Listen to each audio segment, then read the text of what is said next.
Hello everyone, welcome to my channel Pooja economics and this is Pooja Saroha. तो हम लोग कर रहे हैं NCERT class 11 chapter number 8 according to syllabus, unit number 4 comparative development experience of India and its neighbour.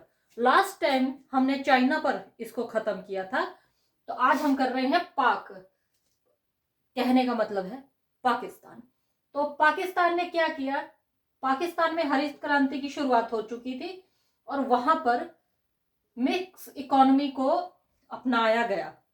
और उसके साथ साथ देखिए क्या हुआ कि 1950 से लेकर 1960 तक इंडस्ट्रियलाइजेशन को बढ़ावा मिल गया। ये स्वतंत्रता के आसपास की बात है, स्वतंत्रता से देखिए पहले की ही बात है। तो सीधी सी बात है, ग्रीन रेवोल्यूशन की शुरुआत हुई, मिक्स इकोनॉमी ने अपनाया। अब आप लोगों को पता है कि भारत और पाकिस्तान साथ साथ आजाद हुए थे एक दिन पहले।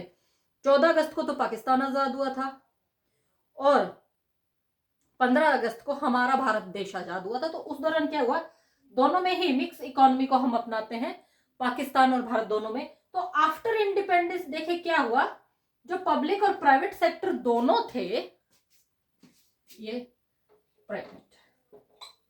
प्राइवेट सेक्टर दोनों थे, उन दोनों में ही बिजनेस साइकिल को बढ़ावा दिया गया।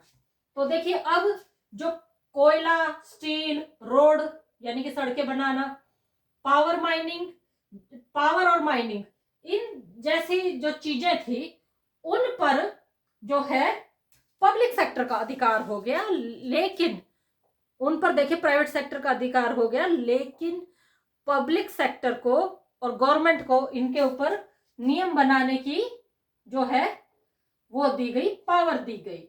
तो अब जब आप लोगों को पता है 1951 से 56 तक 81.1 करोड़ रुपीस ये हमारे फर्स्ट 5 ईयर प्लान को दी गई और 34,206 करोड़ रुपीस 92 से 97 तक जो है ये हमारे इस 5 ईयर प्लान पर जो है इन्वेस्ट किए गए। तो अब जो पॉवर्टी और अनएम्प्लॉयमेंट है उनके ऊपर काबू पाने के लिए भी कार्य किया गया। ये देखिए भारत और पाकिस्तान का मैंने अब साथ बता दिया। तो अब देखते हैं कि ये जो तीनों देश हैं, भारत, पाकिस्तान और चाइना, इन तीनों को अब हम एक साथ लेके चलते हैं। तो अब देखते हैं इनकी क्या तो कमियां थी और क्या क्वालिटीज है। तो देखिए अब इनका आपस में कंपेयर करते हैं। तो देखिए क्या है, जो पॉपुलेशन है वो सबसे ज्यादा, मतलब जो है वो थोड़ी थी, पॉपुलेशन कम थी पाकिस्तान में, ये 1/10 थी इंडिया और चाइना के मुकाबले।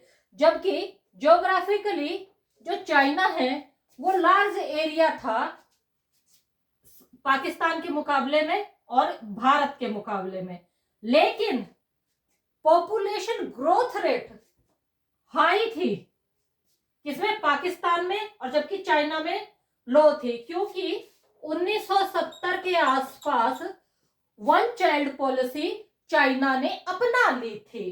तो अब फर्टिलिटी रेट जो है भारत, इंडिया में, पाकिस्तान में बहुत ज्यादा थे, जबकि चाइना में लो थे, लेकिन भारत में हाई थे। अब अर्बनाइजेशन हाई था पाकिस्तान में, वेरी हाई था चाइना में, लेकिन भारत की कुल आबादी की जो संख्या है उसमें से सिर्फ 28 यानी कि 28% लोग ही जो है वो शहरों में रहते थे।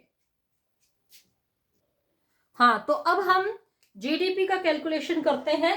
तो जीडीपी में देखिए क्या है, जो चीन था सेकेंड लार्जेस्ट जीडीपी, मतलब चाइना ने सेकेंड दूसरा सबसे बड़ा देश था जीडीपी में। अभी इसकी जीडीपी कितनी थी, 10.1 ट्रिलियन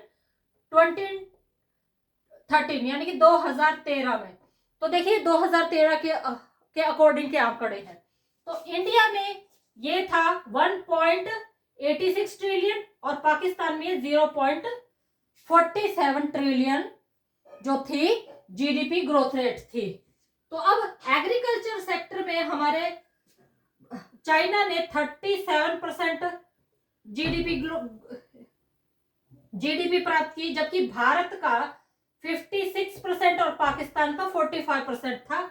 और जो कि ये जो है प्रॉफिट था 9%, इंडिया का 19% और पाकिस्तान का 21%।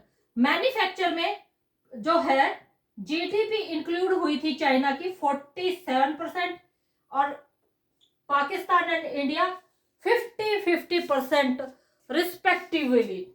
एम्प्लॉयमेंट रेट 17% था, किसमें?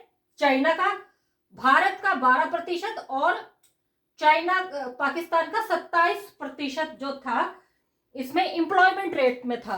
तो जब जैसे जैसे डेवलपमेंट पाथ की तरफ ये तीनों बढ़ते रहे, जो चाइना था एग्रीकल्चर से मैन्युफैक्चर की तरफ बढ़ा, जबकि भारत और पाकिस्तान ये दोनों एग्रीकल्चर से सर्विस सेक्टर की तरफ बढ़े। अगर आपको याद हो, एक समय में ऐसा हुआ था कि चाइनीज माल की बाढ़ तक आ गई थी।